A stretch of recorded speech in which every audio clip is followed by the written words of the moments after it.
Hello बच्चों, बहुत बहुत स्वागत है आपका अपने चैनल कक्षा गणित में।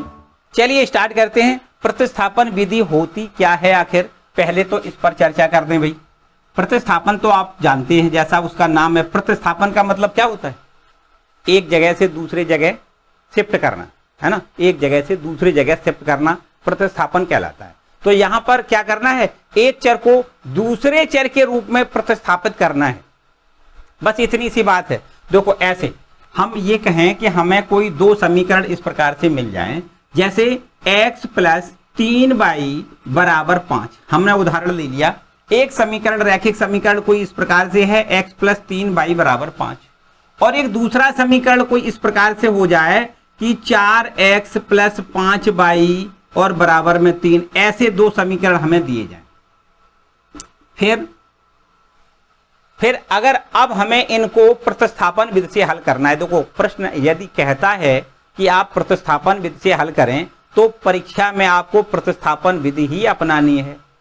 यदि विलोपन विधि कहे तो भैया विलोपन विधि से लगाना है, बज्रगुणन विधि से कहे तो बज्रगुणन विधि से लगाना है, और यदि कुछ भी ना कहे, ये कहे कि आपको ये समीकरण दिया जाए और ये कह दे कि समीकरणों को हल करिए, तो आप जैसा समझें वैसा कर सकते हो, कोई भी विधि अप्लाई कर सकते हो। वहां फिर कोई प्रतिबंध आपको नहीं है, तो आप जैसी मर्जी कर सकते हो। ठीक है, तो यहां पर हमें प्रतिस्थापन विधि समझनी है, तो हम क्या करते हैं। देखो पहले स्टेप बाय स्टेप समझिए हमें करना क्या होता है। प्रतिस्थापन विधि से समीकरणों को हल करने के लिए क्या क्या हमें स्टेप अपनाने हैं।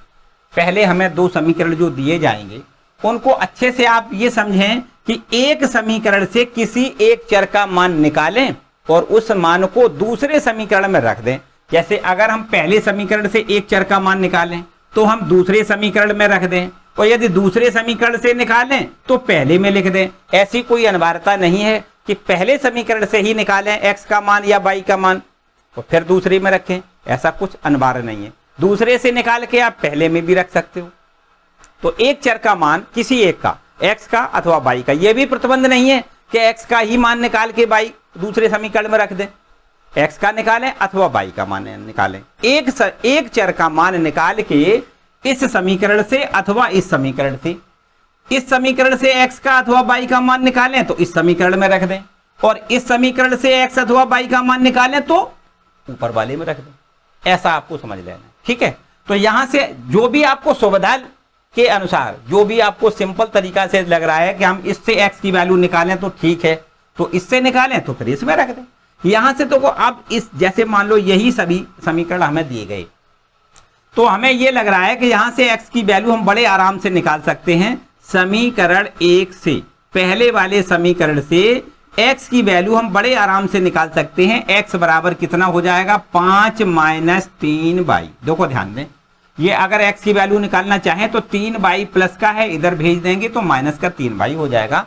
x बराबर 5 माइनस 3y, ये हमने समीकरण, इस पर भी एक अलग से नंबर डाल दो, 3 डाल दो। ये जो x की वैल्यू हमने निकाली समीकरण 1 से, वो कहां रखनी है, समीकरण नंबर 2 में लिखनी है, इस वाले में लिखनी। ठीक है, और यदि हम इससे निकालते तो इसमें रखते, सीधी सीधी बात है। ठीक है, तो यहां पर देखो हम क्या लिख दें, समीकरण 2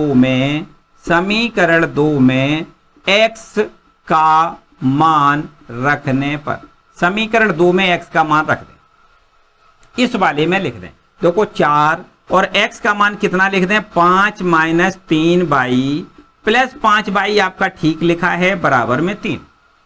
बात आ रही समझ में, कोई समस्या तो नहीं। एक बार फिर से समझ लें, इस x के मान को हमने कहां रखना है, दूसरे वाले समीकरण में। तो देखो 4 आपका ज्यों का त्यों है, x का ये वाला मान लिखना है 5 माइनस 3y, यहां x के जगह पे 5 माइनस 3y लिख दें, प्लस 5y आपका ज्यों का त्यों, बराबर 3 भी ज्यों का। ठीक है, अब 5 का अंदर मल्टीपल कर दें, 5 का 5 चौको 20, 5 का 4 में गुणा, ये 4 है, 5 से गुणा करेंगे तो 20 आ जाएगा, माइनस 4 का 3 में गुणा, 4 तिया 12y लिख दें, और प्लस का ये 5y ठीक है, बराबर में क्या लिखेंगे, 3। ठीक, इसके बाद देखो ये y और ये भी y, इनका हिसाब किताब कर लो भैया, कितना हो जाएगा आप कर सकते हो। ये माइनस का 12, 5 चला जाएगा, माइनस का 7y बचेगा। कितना बचेगा, माइनस का 7y। इधर बराबर में 3 तो पहले से लिखा है, ये 20 इधर पक्षांतर करोगे तो माइनस का हो जाएगा 20, माइनस 20 लिख दें। अब -7 बाई बराबर आपको यहां पर कितना मिल जाएगा, 3 इसमें से कम करोगे तो माइनस का 17 हो जाएगा। ठीक है, 20 में से 3 घटाओगे माइनस का 17, 3 माइनस 20 है ना, तो माइनस वाली संख्या बड़ी है इसलिए माइनस का 17 बचेगा। अब -7 से यहां भाग करोगे, बाई बराबर -17 बटे में माइनस का 7, माइनस माइनस कैंसिल कर सकते हो, तब यहां पर 17/7 आंसर बाई का मान आ जाएगा। बाई एक चर का मान 17/7 आ गया। अब यहां से जो बाई की वैल्यू हमने निकाली है उस बाई की वैल्यू को आप यहां रख दें समीकरण नंबर 3 में, तो x की वैल्यू ज्ञात हो जाएगी। बस समझो समीकरण का आपका हल हो गया। यहां लिख दें बाई का मान, क्या लिखोगे, बाई का मान समीकरण 3 में रखने पर, 3 में रखने पर। ठीक है भैया, ठीक है, चलो यहां पर रख देते हैं x बराबर 5 - 3 इंटू बाई। बाई का मान कितना लिखोगे, 17/7। बस इसको हल करो, समझो काम फिनिश हो गया। x बराबर देखो कितना, 5 - 17 कितना होता है, 17 51 और बटे में 7, और यहां पर देखो 7 एलसीएम आ जाएगा, 7 पंचे 35 -51। ठीक है, 7 एलसीएम, 7 पंचे 35 -51, तो आपको 35 में से 51 घटाना है, फिर माइनस का देखो आएगा। 11 में से 5 घटाओगे 6 बचेगा, ये 4 में से 3 घटाओगे 1 बचेगा, और नीचे बटे में 7, तो माइनस का कितना हो गया, 16/7। मतलब सीधा सीधा है x बराबर -16/7 और y बराबर आपका ये देखो है 17/7। इस प्रकार से समीकरण को आपको हल करना है। ये विधि आपकी प्रतिस्थापन विधि कहलाती है।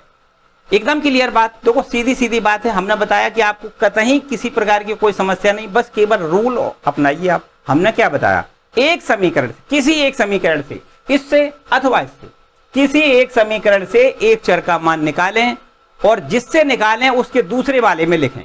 अगर इससे निकालें तो इसमें रख दें और इससे निकालें तो इसमें रख दें। बस इतना ही समझना है, कुछ भी नहीं करना है, बड़े आराम से सॉल्व हो जाएगा आपका क्वेश्चन। ठीक है, बस इतना ही आपको करना है। आज के लिए फिलहाल इतना ही। आज का वीडियो आपको कैसा लगा कमेंट सेक्शन में जरूर कमेंट करें, और वीडियो को लाइक भैया जरूर कर दें। चैनल पर नए आए तो चैनल को सब्सक्राइब कर लें, साथ ही साथ बेल आइकन भी दबा दें, जिससे आने वाले वीडियो का नोटिफिकेशन आपको सबसे पहले मिल सके।